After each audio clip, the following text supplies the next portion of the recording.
তো চলো তাহলে বন্ধুরা, এবার তোমাদেরকে দেখায় আমার ছেলের রুমখানা, বুঝেছ? তো এই যে দেখো, আগেও তোমাদেরকে দেখিয়েছি, আজকে আরেকবার দেখিয়ে দিই। এই যে এপাশে দেখো, আমি এইখান থেকে শুরু করি। এই যে দেখো, এদিক থেকে এখানে রয়েছে একটা টেবিল মতো, বুঝলে? এটা অনেকটা বড় হয়, যে এটা টানলে চলে আসে।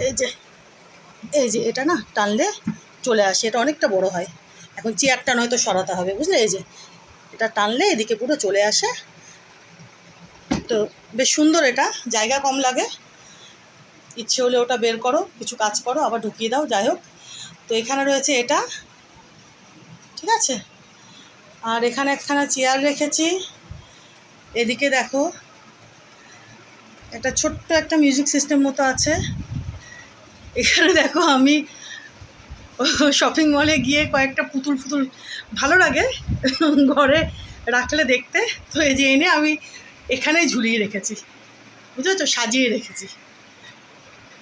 এই যে দেখো, বুঝেছো? আর এগুলো হচ্ছে আমার ছেলের প্রিয় জিনিস, আমি এগুলো অত বুঝি না। এই যে এগুলো, এই যে দেখো, এগুলো আমার ছেলের প্রিয় জিনিস এগুলো। আর এগুলো আমি কিনে এনেছি, নিয়ে এনে এখানে রেখেছি, বুঝলে বন্ধুরা? দেখো, আর ওইখানে একটা ঝুলি রেখেছি। ওই যে দেখো, ওই আমার ছেলে কদিন আগে যখন বাপান এসেছিলো আর কি শিলিগুড়িতে, ও গ্যাংটক গেছিলো, যে তখন ওই যে ওটা নিয়ে এসেছিলো, বেশ কয়েকটা নিয়ে এসেছিলো, একটা এখানেই রেখে দিয়েছি। এই যে দেখো, বুঝতে পারছো তো? এই যে এটা। আর এখানে রয়েছে একটা, এই যে বুঝতে পারছো, ঘড়ি পকেটে রাখার, ঠিক আছে? তো এইভাবে আমি টুকটাক সাজিয়ে রেখেছি। এদের দুজনকেও এখানে রেখেছি। তো এখানে রয়েছে একটা ছোট্ট একটা মিউজিক সিস্টেম, বুঝলে? একটু এদিকটাও দেখিয়ে দিই।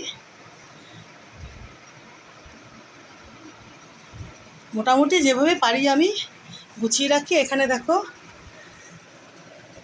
দুনিয়ার রিমোটগুলো, এই যে এটা টিভির, এটা ফ্যানের, এটা